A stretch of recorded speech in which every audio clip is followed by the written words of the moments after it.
एकादशी और द्वादशी। एकादशी का व्रत दशमी की रात्रि को जो आप भोजन करें वो सात्विक करें। एकादशी के दिन भोजन ना करें, अन्न का भाग ग्रहण ना करें। अन्न का भाग ग्रहण ना करें।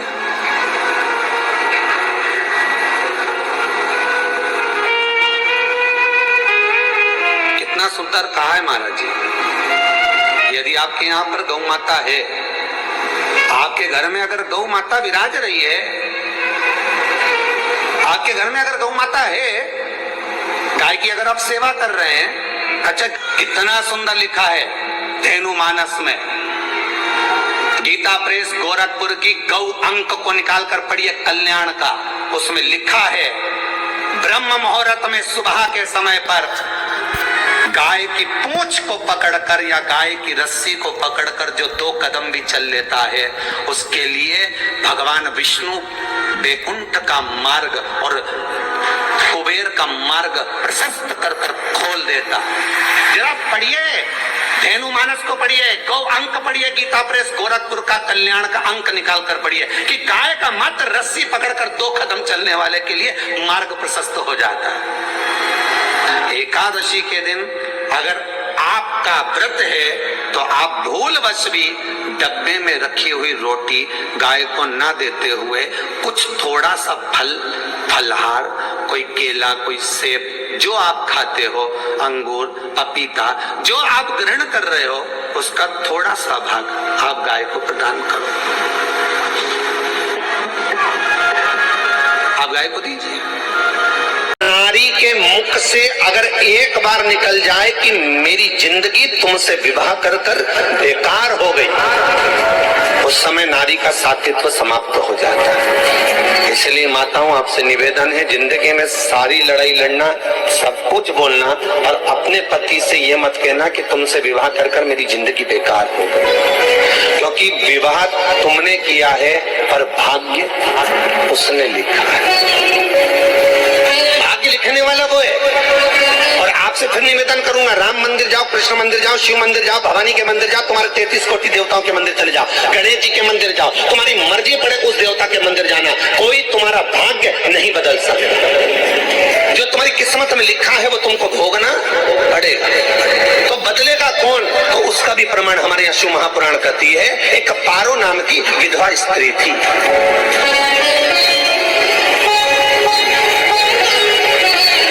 उसका नाम पारो, विधवा है, पति नहीं है, एक बेटा है।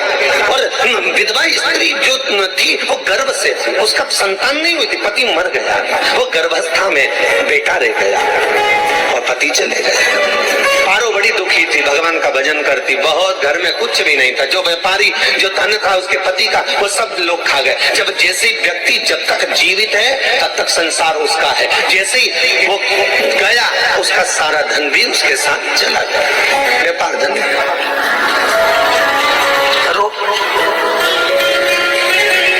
पारो आंखों से अश्रु बहता है, नैनों से जल बहता है, नैनों से बिंदु बहता है, और पारो की आंखों से जब आंसू बह रहा है, अश्रु निकल रहा है, जल बह रहा है। बेटे को जन्म दिया, उसने सोचा अपनी जिंदगी तो बेकार हो गई, पर बेटा जन्म लिया तो इसका नाम अच्छा रख दूं तो हो सकता है भाग्य आगे अच्छा हो। तो उसने उसका नाम भाग्य सिंह रख दिया। क्या नाम रखा? भाग्य सिंह। भाग्य अच्छा रहेगा इसका, तो हो सकता है कुछ अच्छा करेगा। पर बेटे की भी किस्मत इतनी प्रबल नहीं थी। माँ जगह जगह बर्तन मांझ कर, काम कर कर बच्चे का पालन कर ली। बच्चा थोड़ा बड़ा हुआ। माँ, मेरे सारे मित्र सेठ हैं, अब मेरा ही किस्मत, मेरा ही भाग्य ऐसा क्यों? मेरी ही किस्मत ऐसी क्यों है? ऐसा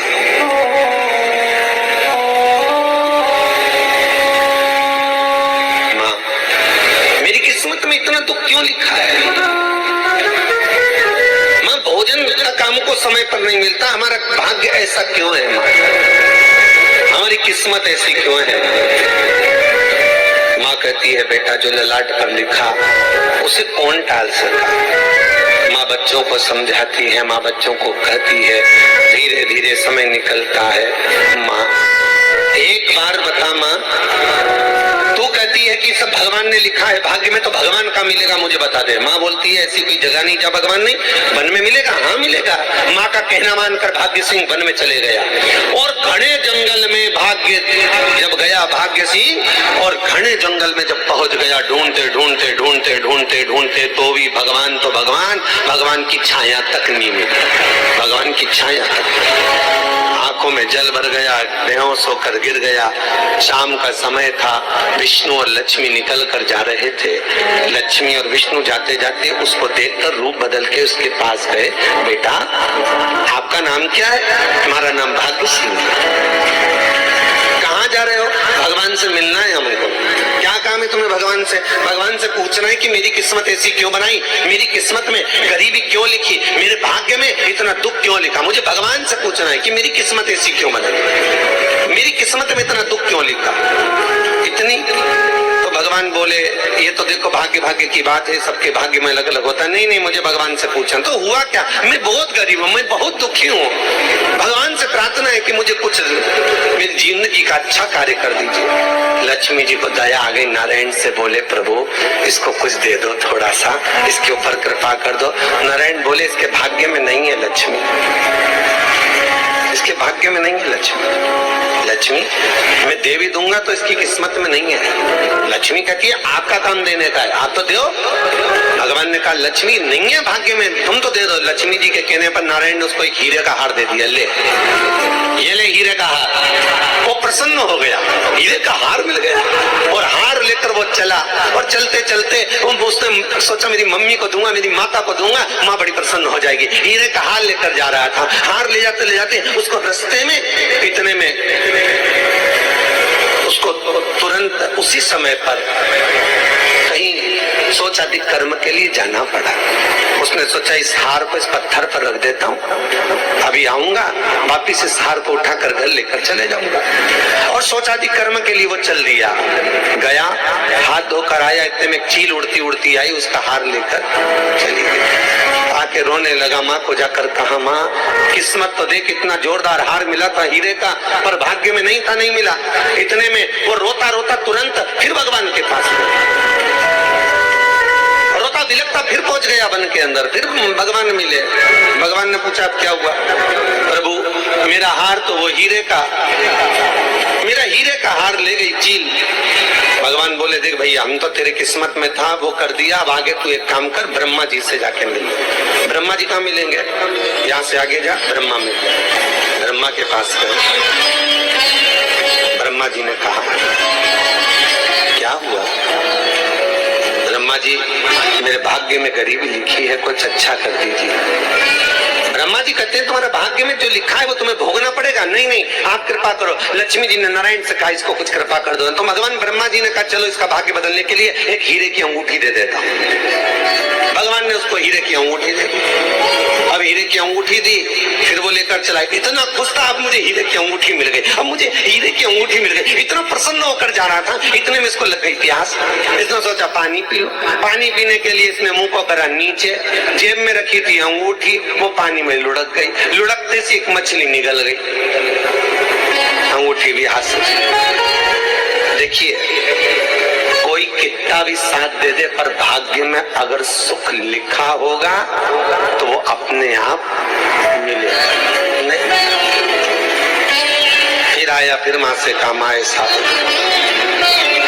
माँ ने कहा चल जाने दे, तू रोज रोज बहाना बना के चले जाता है, दिन भर इधर उधर घूमता रहता है, शाम को आता है और बहाने बना के कहाँ की स्टोरी सुनाता रहता है, न जाने कहाँ की कहानियां सुनाता रहता है। चल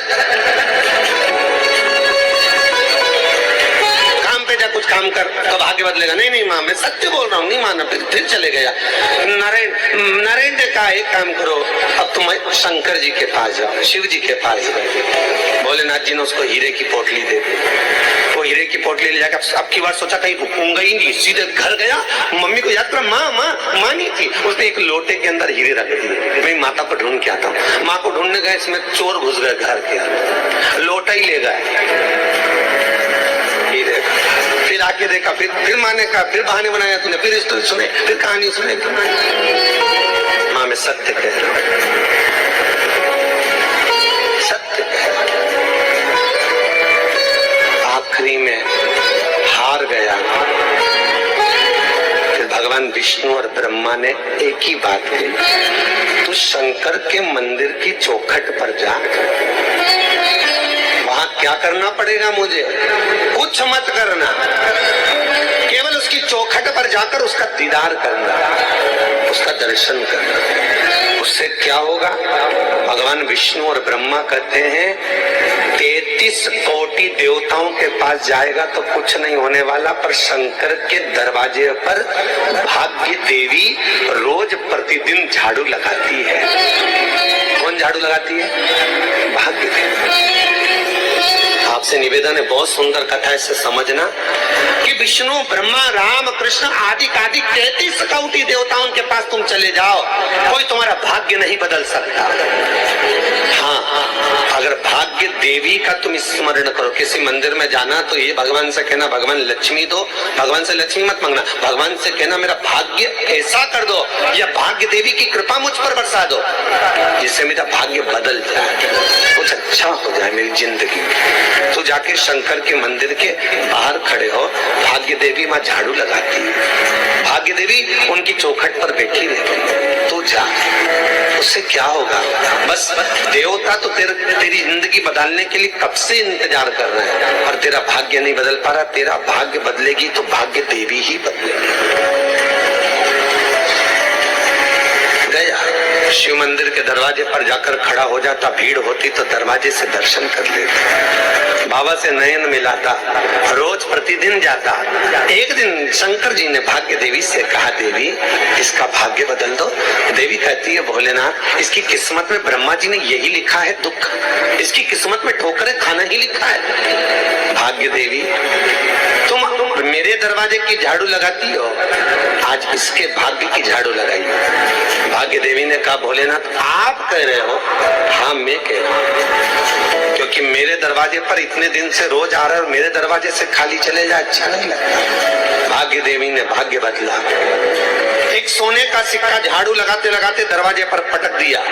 उस सोने के सिक्के को लेकर वो चला और सोने के सिक्के को ले जाकर उसने माता को दिया। अब भाग्य कैसे बदलता है वो देखिए। सोने का सिक्का लेकर गया और तुरंत वो सोने का सिक्का घर में पहुंचा। रात से ठाठ हो गया, बेचकर भोजन की व्यवस्था करी। एक दिन माँ ने सोचा कुछ ऐसा करूं कि मैं मछली का व्यापार करूं, और मछली खरीदने के लिए गई। और मछली खरीदने के लिए गई, जो मछली मिली दे तो दी व्यापारी ने, परंतु घर लाते लाते वो मर गई। मरा तो काटा तो इसमें से हीरे की अंगूठी मिल गई। अंगूठी तो मिली, इतने में माँ ने कहा देखो भगवान ने बड़ी कृपा करी, हीरे की अंगूठी मिली। बेटे ने कहा ये मेरी ही अंगूठी है। मछली निगल गई थी। माँ ने कहा बेटा जाओ, थोड़ा आज ब्राह्मण भोजन करने आएंगे, थोड़ी लकड़ी काट कर लिया। बेटा लकड़ी काटने गया, एक पेड़ पर, सूखे पेड़ पर चढ़ा लकड़ी काटने के लिए। काटते काटते उसको पेड़ की डाली पे एक हार टंगा हुआ दिख गया।